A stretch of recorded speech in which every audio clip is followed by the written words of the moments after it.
even registered. Please check these facts.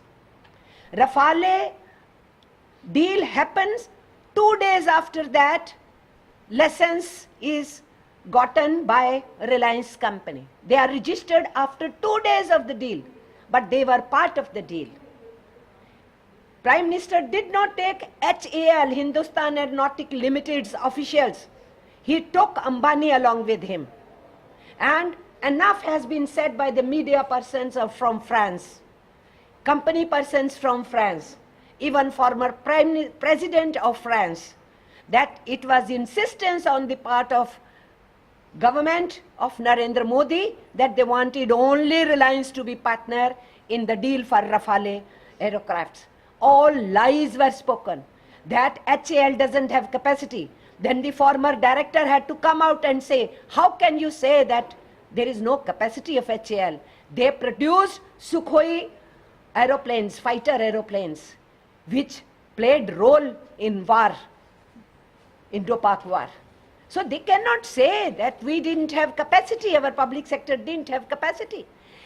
A firm which never was registered, which has no experience of even preparing a nail or a nut bolt of a small machine and doesn't have a registered license, that firm is given, and Sitharaman has daring saying that HAL doesn't have capacity, insulting our public sector. This government is totally against public sector and it is anti-national act. I dare say, whosoever is opposing them or whosoever is exposing them, whosoever is questioning them, they say you are anti-national. Let me say from this forum here, when I'm meeting the press in Chennai, let me say, Mr. Narendra Modi, your government is trying to take all positions and all policies which go against nation. They are anti-national acts. You are winding up public sector. You are winding up government responsibilities towards poor people. You are cheating on common people. That is the anti-national act. You cannot question under Indian Constitution if anybody has a question to you and say that you don't have a right to question. It is our Indian Constitution which prevails upon till today. The government wants to change Indian Constitution. Indian Constitution gives us rights for dissent, rights for freedom of expression, right for different ideologies, rights for believing in different religions and different cultures, our practices. To be atheist or to be a believer, our Constitution gives us right. Our Constitution cannot ask people, you dress on one way, you eat only on one item, you will be told what should be on your platter of food. It will be veg or it will be non-veg. But all dictates are happening in this country. So our national executive took serious note of all these things, that this government is dismantling democratic institution, is threatening constitutional core values. It is questioning the right of journalists, of the writers, of the film critics, of the poets, of the academicians, of the students, and of the agitationists and activists to question the government. And it is trying to place government vis-a-vis nation. Nation is different, governments are different. Nation is there, nation belongs to whole of people, whole of birds, whole of insects, whole of our animals, whole of our natural flora and fauna. Nation is a great thing. Nation is not a government. Governments can come and go. Parties will rule and go. May resurgence, may come back again, may go. It's the people who will decide. People are going to remain there. But this government is trying to have a pseudo debate on nationalism and trying to twist all the thing. We think this government is doing very dangerous game of playing with the natural core values which India has for centuries. So it is not only against minorities, all kinds of lynchings which are happening, or against Dalits, that all kinds of lynchings are happening against them. It is against the total values of our constitution. I remember the first attack was made on IIT because there was a Perrier society, they wanted to propagate what Perrier said. And the funds were cut, their grants were curtailed, by Smriti Irani's government sitting in the center, that means Education Ministry of Narendra Modi. After that, the attack came on Rohit Vemula, and that boy had to go. No more Rohit Vemulas, we think, should be there in the country. And then the attack began on Pune Institute. And after that, the attack was on Jawaharlal Nehru University. And then after that, several attacks on various universities. Communist Party of India thinks that here is a government which doesn't believe in constitution, doesn't believe in freedom of expression, wants to contain everybody and to constrain everybody whosoever questions them. And I think this is greatest threat to India, India's harmony, India's unity, India's constitution. So, in nutshell, what should I say? This government is a pro-corporate government. Should I say that pro-corporate? I think he is very wildly, I should say. It is a very, very mild word I am saying. It is a government for corporates only, not pro-corporate. It is doing everything possible for their greed to be fulfilled and to be carried forward. They are for international finance capital, for multinational corporations, the foreign corporates. So Narendra Modi government, I make allegations on behalf of Communist Party of India. Narendra Modi government is only serving the interest of international finance capital, foreign corporate houses and Indian corporate houses.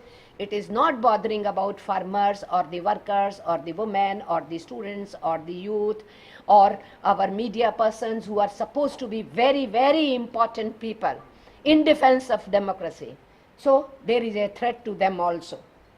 Politics of annihilations, killings, everything goes on, mob lynching goes on, insult to national flag goes on, but these people are simply sitting over there and concocting figures. Our allegation is unemployment has risen, but the government is concocting figures, misinforming the nation, creating a statistics to tell lies, selling a pakoda to eat, or selling milk, or opening a pan shop after taking food, eating a pan. That's not jobs. Highly qualified youngsters are nowhere today to go. Even from abroad, their jobs are getting lost, they are returning to India. And those who are in cities, they are rushing towards rural areas to find something. So situation is pretty bad, and in such a situation, the failure of the government they want to contain by diverting the whole issue. And we know all kinds of diversions are being done in the name of communalism, in casteism, all kinds of deviations are going on. This is all to distract the people on one hand. Secondly, it is to crush the real issues of the people. And thirdly, it has a long drawn politics of RSS BJP to divide Indian society. Finally, to divide Indian society, which will not be allowed. India is great. We have diversity, we have pluralism. India is great. India will hit back at such forces who are trying to divide India, and Communist Party of India is with the people as far as that is concerned. If I come to Tamil Nadu, Tamil Nadu government is a proxy government of the central government. I am using mild word. All dictates they take from the masters sitting in center.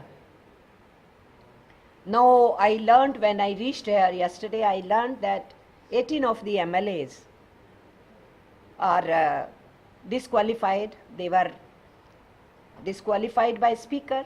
The case was in the court, and court has also given its verdict, upholding speaker's judgment. I don't want to say on any court decision. I don't want to be judgmental on the judges. But definitely, I should say that this group of Dinakaran was ultimately, which came out of AIDMK only. It was internal squabble after going away the sad demise of Jayalalitha ji. Whatever quarrel happened within them, who should take power and all. Now, if such a situation has emerged or 18 of the MLAs are disqualified, I think this government should step aside. Let others rule. This is how I would like to give reaction.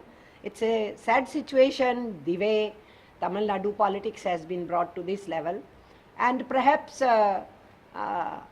central government was wishing to look at this whole situation where they should be able to have more control on the present chief minister. And in such a situation, they will get more leverage by saying, now those 18 are also not there, you are there, and you don't have sufficient people with you and all. Whatever it is up to BJP what they want to do. But we know how BJP functions. While sitting in Delhi, I know better how they have been functioning and how the president of that party has been intimidating and threatening people and using all the methods for ear twisting. That all those methods they know, they have been using it in different parts of India. And as regards the other struggles, our comrades have been always in the forefront in support of farmers' movement, in support of workers' movement, women's movement, the youngsters, the students, the youth, the Dalits, the minorities, all sections of the society. Our Tamil Nadu unit of CPI, we are very much proud of our unit, which have always been in the field. They were there in the field when this Tuticorin incident also happened. We know how the workers over there are struggling and our people are with them. And our national executive decided to extend support to the struggles being launched in Tamil Nadu, not only by our party, all the progressive sections. And that is how we have decided to extend our support all over India to the national strike on 8th and 9th January. Central trade unions, AITUC, INTAC, C2, HMS, AICCTU, AIUTUC, UTUC, TUCC, LPF, SEVA, all of us met together on 28th September in Delhi, and these unions gave a call of general strike to be held on 8th and 9th January in whole of India. This will be a sort of we want to have a death knell from the working class point of view on this regime sitting in the center, which is trying to divide our society and failing our country and dooming our economy and imposing price rise situation on the people. So National Executive of CPI decided to extend our support to encourage the working class of India who have unitedly taken up a position for this strike. In Tamil Nadu, our state unit is going to have its state level conference also very soon in Vellore, just after that general strike on 23rd, 24th and 25th January. Our party will definitely help them in success of their conference, because we are looking forward that AITUC along with other central trade unions, the state chapters and the state unions, they should see to it that Tamil Nadu also holds a very good Bandh on 8th and 9th January, which will be an all India Bandh, in a way challenge to the central government, which has been suppressing workers, making labor law changes which are not in favor of workers, challenging the job security, imposing fixed term employment, and now trying to change the Trade Union Act to weaken the trade unions or even not allowing the trade unions to be formed. All that is being done. So the working class is up in arms against anti-workers policies of this regime, and that is how we from CPI extend our support to all the trade unions, not only ITUC, to all the trade union initiatives who want to uphold their hard-won rights which they won over during British period. Let me remind Mr. Narendra Modi, you were nowhere. Your BJP is formed in 1980, your Bharatiya Janasangh Party is founded in 1951. You were nowhere near the freedom movement. And I can say, while sitting in Chennai, the Tamil people were in the forefront in challenging Britishers, along with other people in India. You were nowhere near. And you want to take away labor rights which our trade unions won over from British era, even from British imperialists. 1926 we had Trade Union Act during British period. So several of the labor legislations before independence, several of the labor legislations after independence, and this government wants to take away those rights. That's why working class is up in arms. And Communist Party extends its support, has been extending the support. We will be extending our support. So I end here by saying that this pro-corporate government, pro-Trump government, I should say, pro-international finance capital government, this government pro to IMF and World Bank and WTO, totally anti-workers, anti-farmers, anti-common people, anti-students, anti-academicians, against everybody whosoever questions them. This government must go.